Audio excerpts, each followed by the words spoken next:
Welcome to Everest academy. Seek the peak with as.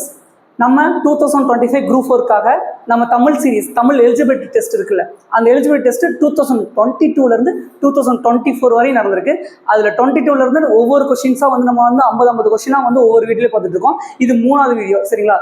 இந்த 3வது வீடியோவில் 50 கொஸ்டின்ஸ் இருக்குது. அந்த 50 கொஸ்டின்ஸ் ஃபுல்லாகவே வந்து உங்களுக்கு க்ளீனாக எக்ஸ்பிளைன் பண்ணுறேன். அதை நல்லா பாருங்கள், சரிங்களா?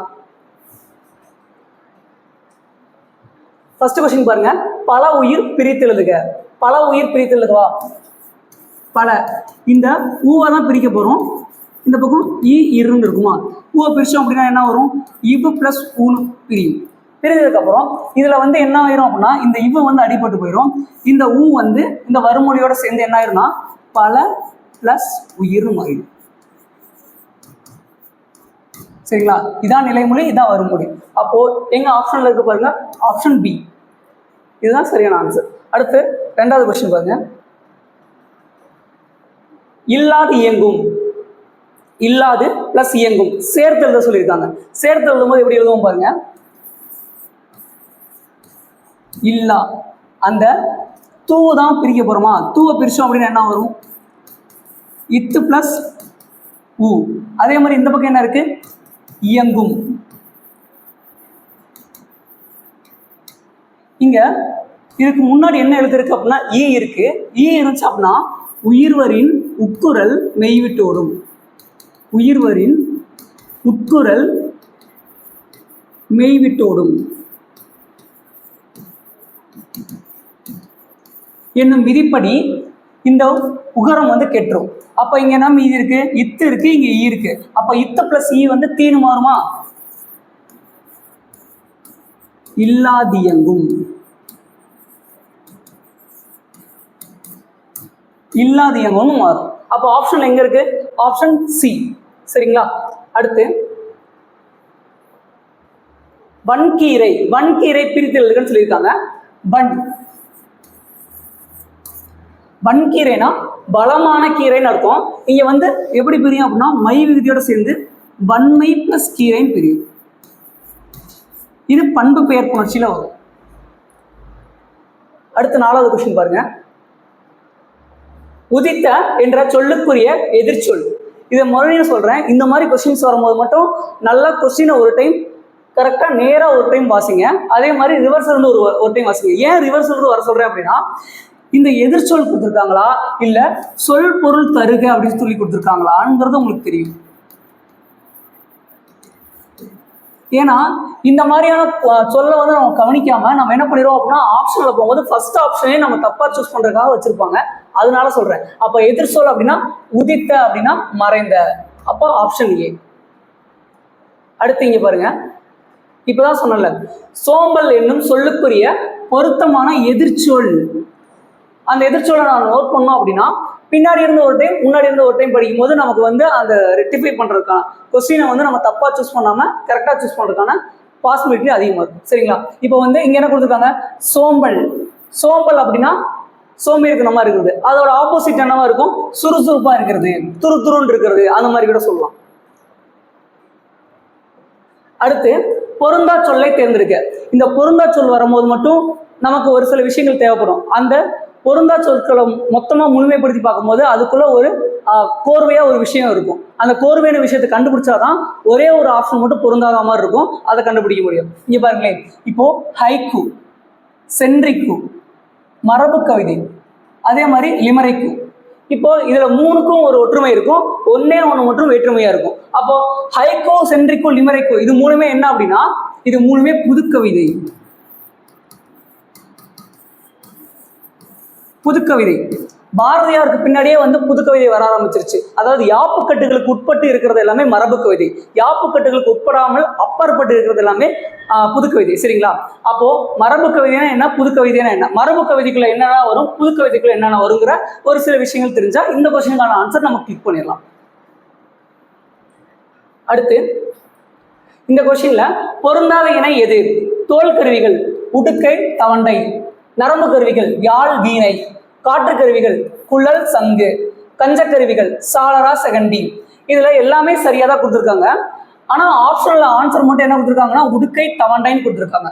இதுல வந்து இதுவும் தோல் கருவிகள் தான் 8th புக்ல இருக்கு. இதை நல்லா ஒரு டைம் ரெக்டிஃபை பண்ணி பார்த்துக்குங்க. இதுக்கு கொஸ்டினுக்கான ஆன்சர். ஆனா இங்க என்ன கொடுத்துருக்காங்கன்னா உடுக்கை மற்றும் தாண்டைன்னு கொடுத்துருக்காங்க. பொருந்தாதவற்றை கண்டறிக.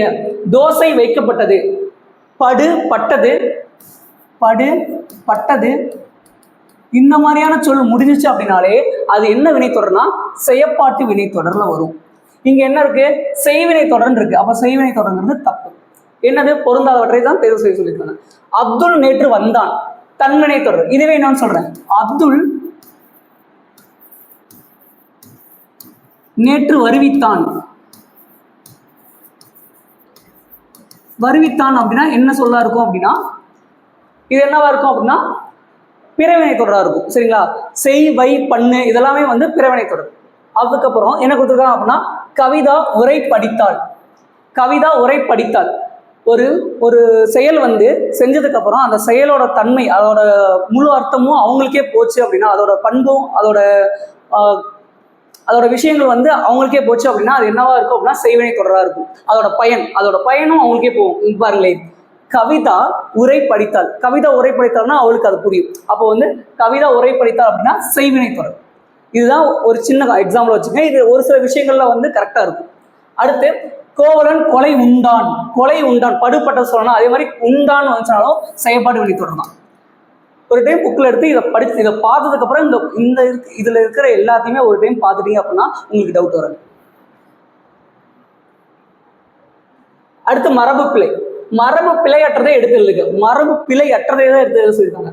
பாடும் குயில்னு வராது, பேசும் குயில்னு வராது, கத்தும் குயில்னு வராது.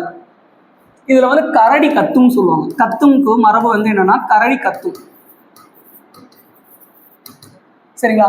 குயில் கூவும். குயில் கூவும். அப்போ இதோட ஆன்சர் என்ன அப்படின்னா குயில் கூவும். அதுவே மயில் அகவும். இந்த மாதிரி விஷயம்லாம் தெரிஞ்சுக்கங்க. அடுத்த சந்திப்பிழை. சந்திப்பிழை எல்லாருமே நிறைய பேர் கேட்டுட்டு இருக்கீங்க, சந்திப்பிழை எப்படி எழுதணும், என்ன பண்ணணும் அப்படின்னு. சந்திப்பிழைனாலே ஒரு விஷயத்தை ஞாபகப்படுத்துங்க, நிலைமொழி வருமொழி. இந்த கான்செப்ட் நல்லா ஞாபகம் வச்சுக்கோங்க. ஃபர்ஸ்ட் இதுதான் பார்க்கணும். அதுக்கப்புறம் வருமொழியில கசதப இருக்கான்னு பார்க்கணும். கசதப இது வந்துச்சு அப்படின்னா தான் இதுக்கு முன்னாடி வந்து ஏதாவது ஒரு விதிப்படி வல்லின மிகுமான்னு பார்க்கணும். ஏதாவது ஒரு விதிப்படி வல்லின மிகுமான்னு பார்க்கணும். அப்போ அங்கே விதிகள் வந்து நம்ம பண்ணோம் அப்படின்னா என்ன பண்ணோம் அப்படின்னா வல்லின மிகும் இடம்னா என்ன, வல்லின மிகாம இடம்னா என்ன அப்படிங்கிற புரிதல் நமக்கு கரெக்டாக இருக்கும். சரிங்களா? இதுல என்ன கொடுத்துருக்காங்க பார்க்கலாமா? ஃபர்ஸ்ட் கண்களை கசக்கி கொண்டு பார்த்தான். கண்களைங்கிறது இங்க நிலைமொழி, கசக்கி அப்படிங்கிறது வருமொழி. இதுதான் ஃபர்ஸ்ட் விஷயம். இதை ஃபர்ஸ்ட் தெரிஞ்சுக்கங்க. அப்போ வருமொழியில என்ன வரணும்னு சொல்லிட்டேன், க ச த ப. இந்த வரிசையில ஏதாவது ஒரு எழுத்து வரணும்.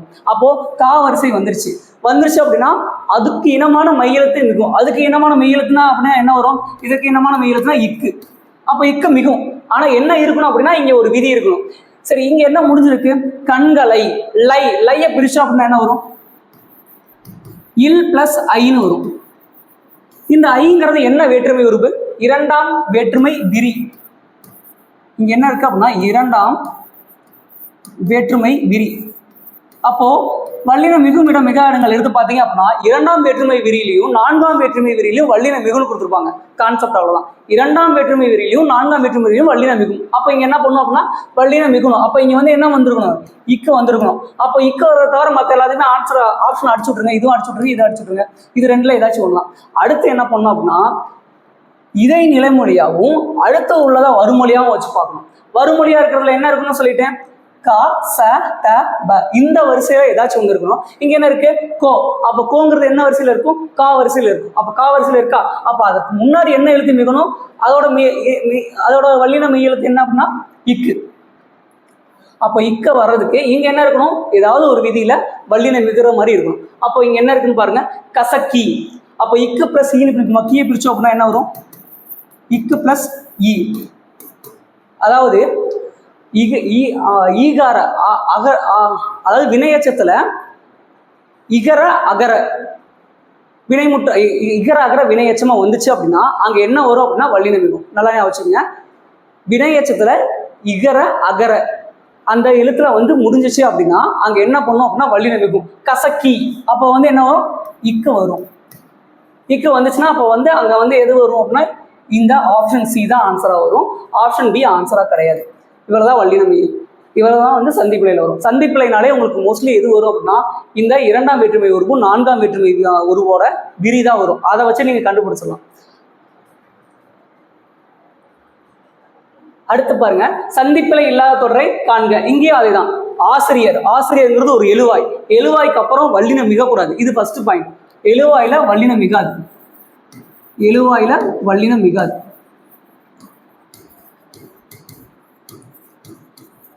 முடிஞ்சிருச்சா?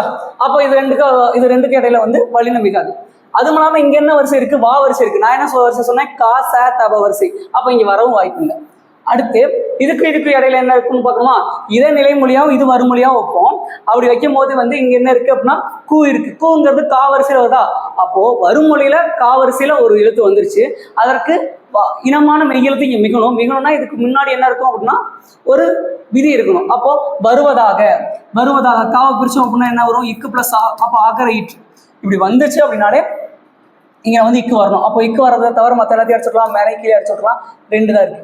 அடுத்து இதை நிலைமொழியாவும் இதை வறுமொழியாவும் வச்சுக்கணும். இங்க சேன்னு வந்திருக்கு. சேங்கிறது வந்து சா வரிசையில வருதா? அப்போ இதற்கு இனமான எழுத்து என்ன அப்படின்னா இச்சு மிகணும். அப்போ அங்க என்ன விதி இருக்கும் அப்படின்னு பார்த்தோம்னா கூறி.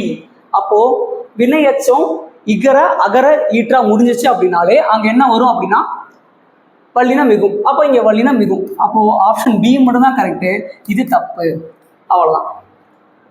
இதை மட்டும் கொஞ்சம் நான் எக்ஸ்பிளைன் பண்ணி சொல்றதுக்கு காரணம் என்ன அப்படின்னா சந்திப்பிழை ஒரு சிலருக்கு இன்னும் புரிய மாட்டேங்குது. நான் இன்னும் நிறைய கொஸ்டின்ஸ் நடத்திட்டு இருக்கேன். அதாவது மொத்தம் 5000 கொஸ்டின்ஸ் பக்கத்தில் நம்ம நடத்த போகிறோம். அந்த 5000 கொஸ்டின்ஸில் கிட்டத்தட்ட நம்ம ஒரு 100 கொஸ்டின்ஸ் பக்கத்தில் வந்து சந்திப்பிழை பார்ப்போம். அது எல்லாத்தையும் எக்ஸ்பிளைன் பண்ணும்போது உங்களுக்கு எக்ஸாமில் டவுட்டே வரக்கூடாது. அதுக்காக தான் அவ்வளோ பொறுமையை நடத்துகிறேன். ஆங்கில சொல்லுக்கு நேரான தமிழ் சொல்லை அறிக. டாக்குமெண்ட்னா ஆவணம். இந்த ஆவணம்னு படிக்கும் போதே இன்னொன்னையும் படிச்சிருங்க. ஃபைல்னா என்ன? கோப்பு.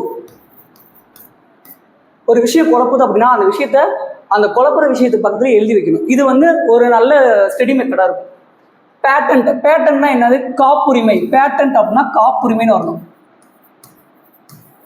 பாசனம் அப்படின்னா இரிகேஷன். அடுத்து என்ன இருக்கு? கில்டு அப்படின்னா வணிக குழு. கான்சுலேட் அப்படின்னா தூதரகம். அவ்வளவுதான். அடுத்து மயங்கொலி பிழையற்ற தொடரை காண்க. மயங்கொலிகள்னா மொத்தம் எத்தனை? அப்படின்னா மயங்கொலிகள் மொத்தம் 8. ந அதுக்கப்புறம் வந்து ர அதுக்கப்புறம் ல இதுதான் மயங்கொலிகள். இந்த மயங்கொலிகள்ல வந்து ஒவ்வொரு எழுத்தும் ஒரு பொருள் தரும் அது வரும்போது. அப்போ வந்து அந்த எழுத்துக்கள் மாற ஒலிப்பு முறைகள் ஒரே மாதிரியா இருக்கிறதுனால அதை என்ன சொல்றாங்க அப்படின்னா மயங்கொலிகள்னு சொல்றாங்க. அப்போ இங்க என்ன வந்திருக்குன்னு பாருங்க. பேச்சு மொழி சிறப்பாக அமைய குரல். அதே மாதிரி ஏற்றத்தாழ்வுல இந்த இல்லு. இது ரெண்டு தான் மாற்ற போறோம். அப்போ குரலுக்கு என்ன வரும், ஏற்றத்தாழ்வுக்கு என்ன வரும்னு கண்டுபிடிச்சா போதும். பேச்சு மொழி அமைய குரல், இதுதான் குரல் கரெக்ட். அதே ஏற்றத்தாழ்வு இந்த சிறப்புலாதான் வரணும். தமிழ்ல சிறப்புலான்னு சொல்லுவாங்க இதை. அப்போ ஆப்ஷன் டி. அடுத்து வலுவற்ற சொல்லை காண்க.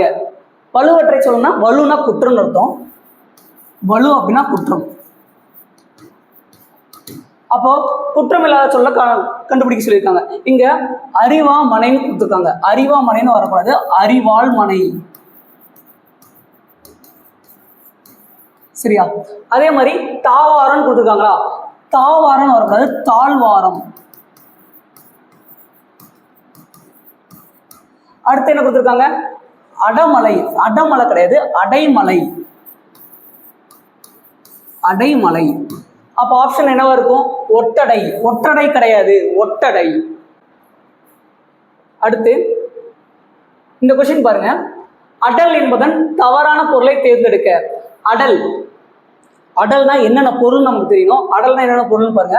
வலிமை, வெற்றி, போர். அதோட தவறான பொருள் என்ன அப்படின்னா இங்க கொடுத்துருக்கல, இதுதான் தவறானது. அப்போ ஆப்ஷன் டி ஆடலுங்கிறதா தவறானது. மற்ற மூணுமே நீங்க எழுதி வச்சுக்கோங்க. அடுத்து கரி என்பதன் தவறான பொருளை தேர்ந்தெடுக்க. கரினா என்ன? கரினா வந்து யானைன்னு வரும். யானை, அதாவது கருப்பான இருக்கிற ஒரு பெரிய உருவம் அப்படிங்கிறத அங்க மீன் பண்றதுக்காக கரின்னு சொல்லியிருக்காங்க. கருமை அதே மாதிரி அடுப்புக்கறி, இது இறைச்சி, இதுக்கு அதுக்கு சம்மந்தம் கிடையாது. அப்போ மூணுமே அதுக்கு பொருளாக இருக்கும். அடுத்து அகரவரிசை. அகரவரிசையில் வந்து இதில் உயிரெழுத்துக்கள் உங்களுக்கு தெரிஞ்சாலே போதும். அ, ஆ, இ, இ, அவ்வளோதான். முதல் 4 உயிரெழுத்து தெரிஞ்சாலே இதை போட்டுடலாம். அழகுணர்ச்சி, ஆரம், இரண்டல்ல, ஈசல், அவ்வளோதான். அடுத்து இங்கே பாருங்க, அகரவரிசைப்படி சொற்களை சீர் செய்க.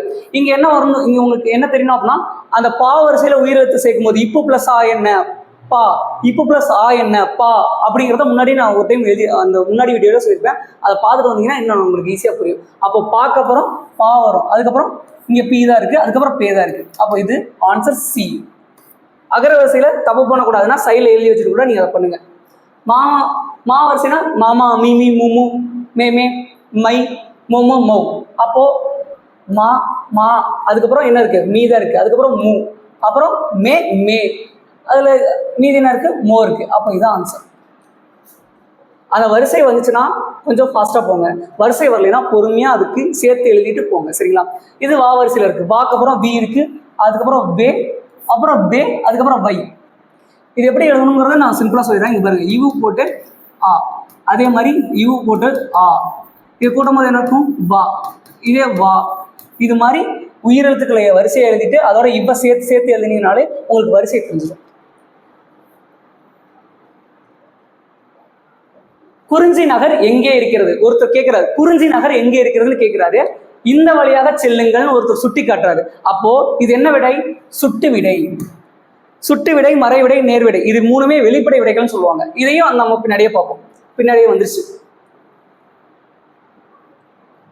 வெளிப்படை விடைகள்னா என்ன? சுட்டு விடை, மறைவிடை, நேர்விடை, இது மூணுமே வந்து என்ன விடைன்னு சொல்லுவாங்கன்னா வெளிப்படை விடைகள் சொல்லுவாங்க.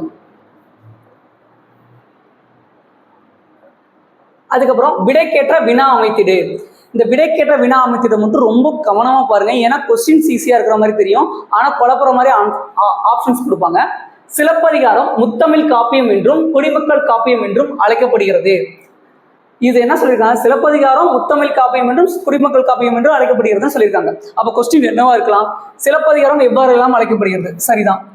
முத்தமிழ் காப்பியம் என்று அழைக்கப்படும் நூல் எதுன்னு கேட்டிருக்காங்க. அதே மாதிரி குடிமக்கள் காப்பியம் என்று அழைக்கப்படும் நூல் எதுன்னு கேட்டிருக்காங்க. இது ரெண்டையுமே சேர்த்து கேட்டிருந்தா கரெக்ட். குடிமக்கள் காப்பியம் என்றும் முத்தமிழ் காப்பியம் என்றும் அழைக்கப்படும் நூல் எதுன்னு கேட்டிருந்தா இது சரியானதா இருந்திருக்கும். அப்போ இது ரெண்டுமே தப்பு தானே. அடுத்து சிலப்பதிகாரம் குடிமக்கள் காப்பியம் ஒன்னு மட்டும் மென்ஷன் பண்ணிருக்காங்க, அப்போ வந்து இதுவும் தப்பு தான். மேல கொடுத்ததுக்கு ஏத்த மாதிரி கொஸ்டின்ஸ் கேட்கும், அப்போ இதுதான் ஆன்சர். அடுத்து விடைக்கேற்ற வினாவை தேர்ந்தெடுக்க. கரகாட்டத்தை கும்பாட்டம் என்றும் குடக்கூத்து என்றும் கூறுவர். கரகாட்டத்தை கும்பாட்டம் என்றும் குடக்கூத்து என்றும் கூறுவர். அதுக்கேற்ற மாதிரி கொஸ்டின்ஸ் என்ன வந்திருக்குன்னு பாருங்க. கரகாட்டம் என்றால் என்ன? அதுக்கும் இதுக்கும் சம்மந்தமே கிடையாது. கரகாட்டம் எக்காலங்களில் ஆடப்படும், அதுவும் கேட்கவே கிடையாது. கரகாட்டத்தின் வேறு வடிவங்கள்னா கரகாட்டம் மாதிரியே வேற ஏதாச்சும் ஒரு டான்ஸ், ஒரு நடனம் இருந்துச்சுன்னா அதுக்கு என்ன வடிவம்னு சொல்லி கேட்டிருக்காங்க. அப்போ அது இங்க கேட்கவே கிடையாது. கரகாட்டத்தின் வேறு பெயர்கள் என்ன அப்படின்னா கும்பாட்டம், குடக்கூத்து. அப்போ இதுதான் ஆன்சர்.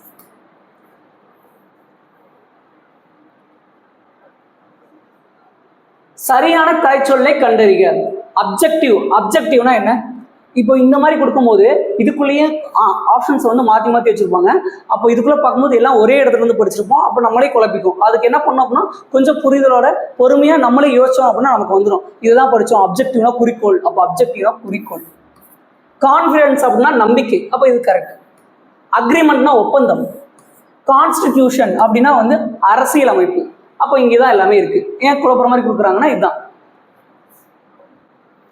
அதை நல்லா பாத்துங்க. அதுல வந்து சயின்ஸ் அண்ட் டெக்ல இருந்து ஒரு கொஸ்டின் வருது, அதே மாதிரி வந்து எக்கனாமிக்ஸ்ல இருந்து கொஸ்டின் அதே மாதிரி கேட்கறாங்க. அப்போ வந்து எல்லாத்துல இருந்துமே நம்ம கலைச்சொற்களை வந்து கலெக்ட் பண்ணி வச்சு படிக்கணும். கடைத்தெரு எங்கே உள்ளது என்ற வினாவிற்கு இப்பக்கத்தில் உள்ளது என கூறல் எவ்வகை விடை? சுட்டு விடை. இதே இனமொழி விடைனா என்ன தெரியுமா? உனக்கு கட்டுரை எழுத தெரியுமா அப்படின்னு கேட்டா எனக்கு கவிதையை எழுத தெரியும், அதற்கு இனமான இன்னொரு ஆன்சரை சொல்றது இனமொழி விடைன்னு சொல்லுவாங்க. ஏவல் விடை அப்படின்னா வந்து வீட்டில் வந்து அக்கா தம்பி இருக்காங்க அப்படின்னா அக்கா வந்து வீட்டில் தக்காளி இல்லை கடைக்கு செல்கிறாயா அப்படின்னு சொல்லி கேட்டாங்க அப்படின்னா தம்பியை ஏவறதா அர்த்தம். அப்போ ஏவல் விடை அது.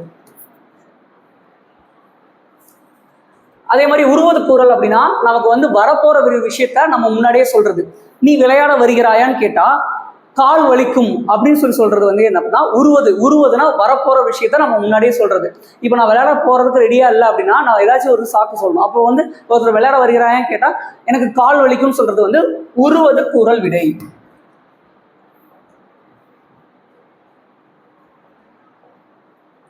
அதுக்கப்புறம் பிறமொழி சொற்கள் கலவாத தொடரை எடுத்து எழுதுக. என் நண்பன் வானூர்தியில் பயணம் செய்தான். ஏரோப்ளைன்ல பயணம் செய்தான் வராது, பிறமொழி சொல்லது. அதே மாதிரி இங்க முக்கியஸ்தருங்கிறது பிறமொழி சொல், ரயிலில்ங்கிறது பிறமொழி சொல், தொடர்வண்டிங்கிறது தான் தமிழ் சொல். அப்போ வானூர்திங்கிறது தான் இங்க சரியான விஷயம். ஓகேங்களா? அப்போ வானூர்தி என்ன? Option B. பிறமொழி சொற்கள் கலவாத தொடரை எடுத்து எழுதுக. ராமநாதபுரம் சமஸ்தானம். சமஸ்தானங்கிறது வந்து பிறமொழி சொல். வானூர்தி ஒரு அறிவியல் ஆக்கம். திருவிழாவிற்கு முக்கியஸ்தர்கள் வந்துள்ளனர். ஷாப்பிங் மால்ங்கிறது வந்து இங்கிலீஷ், அப்போ இது வராது. அப்போ இதுதான் ஆன்சர். வானூர்தி ஒரு அறிவியல் ஆக்கம். அடுத்து பொறுத்துக.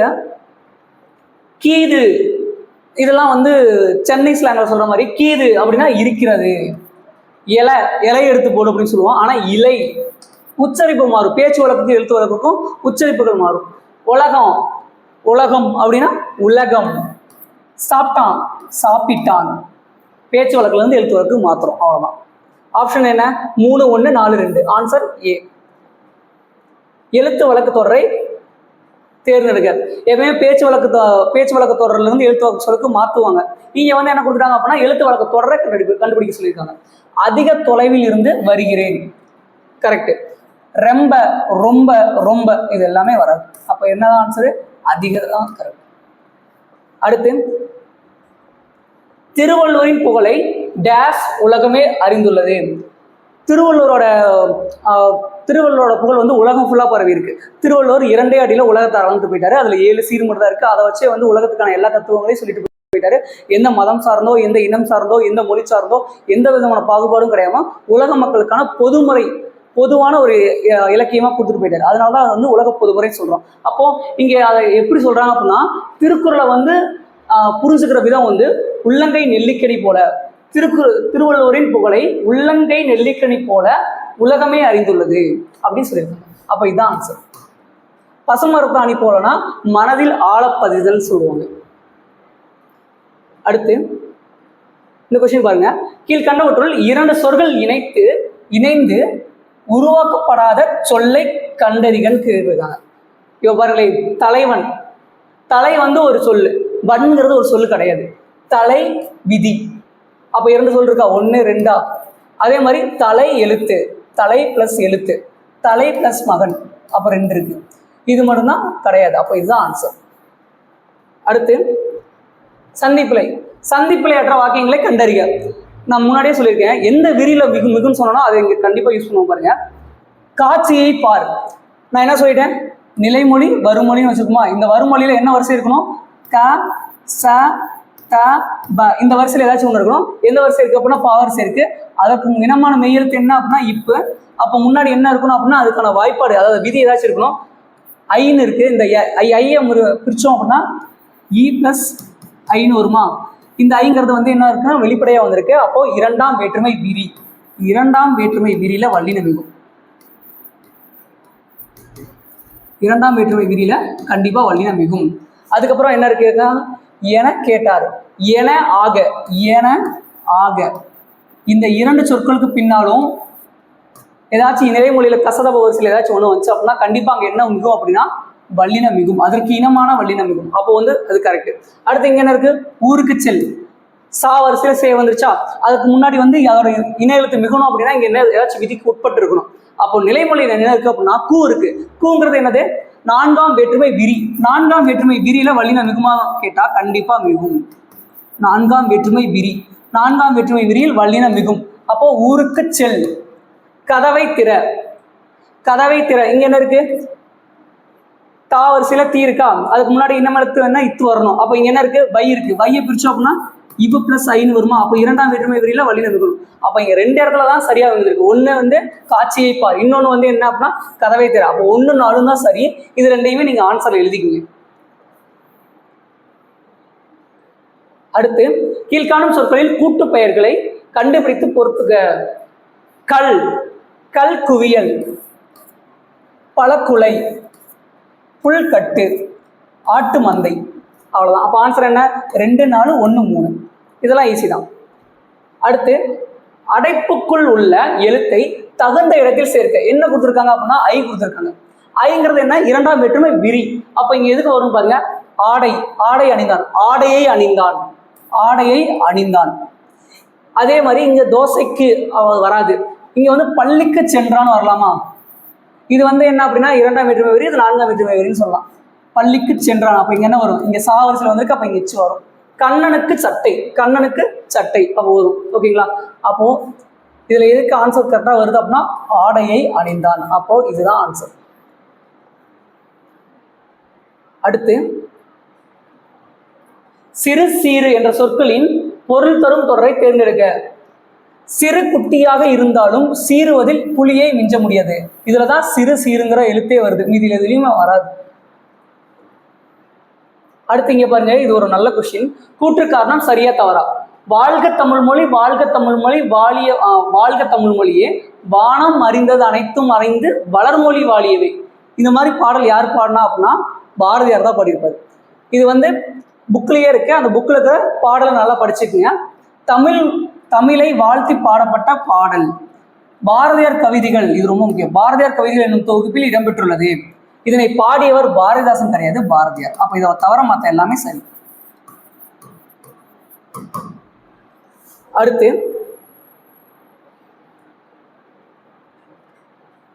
பொருத்தமான பொருளை தெரிவு செய்தல். விசும்பு, விசும்புனா வானம். அதுவே அசும்பு அப்படின்னா நிலம். ஊழி, ஊழினா யுகம், ஊழ்னா முறை. இது ரெண்டுமே கிட்ட கிட்ட கொடுத்துருக்காங்க, நீங்க குழப்பிக்கணுங்க தான் கொடுத்துருக்காங்க.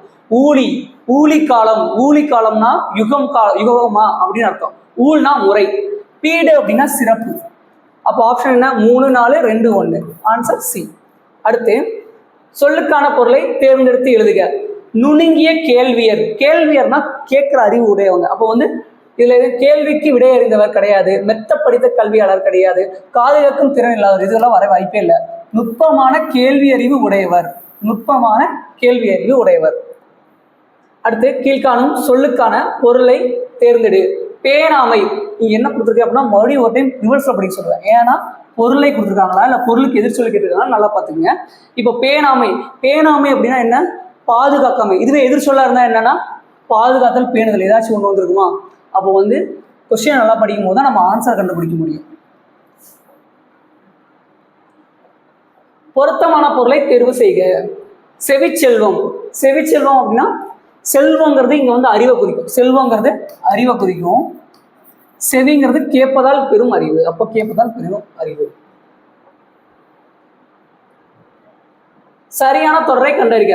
கந்தனும் வள்ளியும் வந்தான், கந்தனும் வள்ளியும் வந்தார்கள்னு வந்திருக்கணும். நல்ல மாணவர் காலையில் படிப்பர் அப்படின்னு வந்திருக்கணும், படிப்பான்னு வந்திருக்காது. இது வந்து பன்மை, அப்போ வந்து படிப்பர்னு வந்திருக்கணும். இவன் நேற்று வந்தவன், இவன் நேற்று வந்தவன் அல்லன், கரெக்டா இருக்கு. அப்போ இதுதான் ஆன்சர். நான் நாளை நான் வருகிறேன், நான் நாளை வருவேன் அப்படின்னு தான் வந்துருக்கணும். நான் நாளை வருவேன். சரிங்களா? அடுத்து சரியான தொடரை தேர்ந்தெடுக்க. நான் எழுதுவதோடு இன்று இலக்கிய மேடைகளிலும் இதழ்களிலும் பேசுகிறேன். இது சரியான தொடர் மாதிரி இருக்காது. நீங்க தொடர்களை பார்க்கும்போது சொற்களை மாற்றி மாற்றி வச்சிருப்பாங்க. அதுக்கு சரியான முறையில் நம்ம படிச்சு பார்க்கும்போது அர்த்தம் வந்து நமக்கு சரியான முறையில் அமைஞ்சா அதுதான் வந்து இந்த சரியான துறை தேர்ந்தெடுக்கிறதுக்கான ஆன்சரா இருக்கும். அதை கொஞ்சம் பொறுமையா படிச்சு பாருங்க. இன்று நான் இதழ்களில் எழுதுவதோடு, இதழ்களை எழுத முடியும், இலக்கிய மேடைகளில் பேச முடியும். அப்போ இதுதானே சரியான ஆன்சர். அப்போ இந்த மாதிரி படிச்சு பார்க்கும்போதே நமக்கு புரிஞ்சிடும். அதுக்கு கீழே இருக்கிறது படிக்கணும் கூட அவசியம் கிடையாது. அடுத்த சரியான தொடரை காண்க. இந்த சரியான தொடரை காணுங்கள இது இந்த ஒரு வந்தாச்சும் மட்டும் நல்லா ஞாபகம் வச்சுங்க. ஒரு எங்க வரும், ஓர் எங்க வரும்? ஒருங்கிறது வந்து உயிர்மை எழுத்துல வரும், கா சா அந்த மாதிரி வரும். அதே வந்து ஆ உயிரெழுத்து வந்துச்சு அப்படின்னா அது என்ன வரும் அப்படின்னா ஓர் வரும். இங்க என்ன வந்திருக்குன்னு பாருங்க, ஊ வந்திருக்கு. ஊக்கு முன்னாடி என்ன வரணும்? ஓர் தான் வரணும். அப்போ ஓர், ஓர், ஊர். இங்க என்ன இருக்கு? கா இருக்கு. காங்கிறது உயிர்மை, உயிர்மைக்கு முன்னாடி என்ன இருக்கும்? ஒரு தான் வரணும். அப்போ ஓர் ஊர், ஒரு கடல். அப்போ ஆப்ஷன் சி தான் ஆன்சர். பிழை திருத்துக, சரியான எண்ணடையை தேர்வு செய்க. இந்த எண்ணடை வந்துருச்சுனாலே, எண்ணு பெயர்கள் வந்துருச்சு அப்படின்னாலே பிரித்தெழுத சேர்த்தெழுதல பிரிக்கும் போது நிலைமொழி வந்து அந்த எண்ணோட முடிச்சொல்லா மாறி நிற்கும். இப்போ ஈராண்டு அப்படின்னா 2 + ஆண்டு, மூவகை 3 + வகை, நார்த் திசை, நார்த் திசை பிரிக்கும் போது 4 + திசை. அப்போ அந்த எண்ணு பெயரோட முழு அர்த்தமும் வர மாதிரி நிலைமொழி வந்துடும். அப்போ நிலைமொழி வந்ததுக்கு அப்புறம் மறுமொழி வரும். 4 திசை, நார்த் திசைங்கிறது 4 திசைன்னு வந்துருச்சா. அடுத்து இது எப்படி இருக்கும் அப்படின்னா, இது வந்து ஒரு பத்தி கொடுத்துட்டு அந்த பத்தியை படிச்சுட்டு நம்ம இதுக்கான ஆன்சர் எழுதுவோம். இது புக்கில் இருக்கிற பேரை தான். கப்பல் பல்வேறு வகையான உறுப்புகளை உடையது. எறா, பருமல், பங்கு, கூம்பு, பாய்மரம், சுக்கான், நங்கூரம் போன்றவை கப்பலின் உறுப்புகளில் சிலவாகும். கப்பலின் முதன்மை உறுப்பாகிய அடிமரம் எறா எனப்படும். குறுக்கு மரத்தை பருமல் என்பர். கப்பலை செலுத்துவதற்கு உரிய திசையில் திருப்புவதற்கும் பயன்படும் முதன்மையான கருவி சுக்கான் எனப்படும். கப்பல் கட்டும் கலைஞர்கள் கம்மியர் என்று அழைக்கப்படுகின்றனர். பாய்மர கப்பலின் பாய், கயிறு ஆகியவற்றில் பழுது ஏற்படும் பொழுது அவற்றை மரப்பிசின் கொண்டு இணைத்தனர். இதுல வந்து இதை சொல்ற நூல் என்னன்னா பரிபாடல். சரிங்களா. இது எப்படி ஞாபகம் வச்சுக்கலாம் அப்படின்னா, இது கொஸ்டினா கேட்டா கூட இப்போ மரத்துல இருந்து பிசினை பறிச்சு அப்படிதான் நம்ம அந்த பாயில போடுவோம் அப்படின்னு வச்சுக்கலாம். பரி அப்படின்னா பரிபாடல் வந்துடும். கம்மியர் என்ற சொல் வந்து எந்த நூல்ல வந்திருக்கும் அப்படின்னா மணிமேகலையில வந்திருக்கும். சரி, இதுல பார்ப்போம். கப்பல் கட்டும் கலைஞர்கள் டேஸ் என அழைக்கப்பட்டனர், கம்மியர் என்று அழைக்கப்பட்டனர். கரெக்டுங்களா. மாலுமி, கன்னடை இதெல்லாம் வந்திருக்காது. கப்பலின் முதன்மை உறுப்பு எறா, அதுவே பக்க உறுப்பு என்ன பருமல். அதுவே கேட்குறாங்க பாருங்க. பருமல் எனப்படுவது யாது? குறுக்கு மரம். சரியா. கப்பலை உரிய திசையில் செலுத்த பயன்படும் கருவி அது சுக்கா. அடுத்து பாய்மர கப்பலில் கயிற்றில் ஏற்படும் பழுதினை சரி செய்யும் பொருள் எது? மரப்பிசி. வாக்கர்னு ஒருத்தர் இருப்பாரு. அவர் என்ன சொல்லியிருப்பாரு அப்படின்னா, தமிழர்கள் கட்டும் கப்பலை வந்து நம்ம வந்து எவ்வளோ வருஷம் ஆனாலும் 40 வருடங்கள் கடந்தாலும் அதை வந்து சரி பார்க்க தேவையில்லை, ஏன்னா அவ்வளோ உறுதியாக இருக்குன்னு சொல்லி வாக்கர்னு ஒருத்தர் சொல்லியிருப்பார். அது தமிழ் புக்கில் இருக்கும். அந்த பாடத்தில் தான் இந்த குறிப்பு வந்துருக்கும். சரிங்களா. இதோட நம்ம வந்து இந்த கொஸ்டினோட 50 கொஸ்டின் முடிச்சாச்சு. இதுக்கப்புறம் இருக்கிற 50 கொஸ்டின்ஸை நம்ம வந்து அடுத்த வீடியோவில் பார்க்கலாம். ஸோ தேங்க்யூ ஃபார் வாட்சிங்.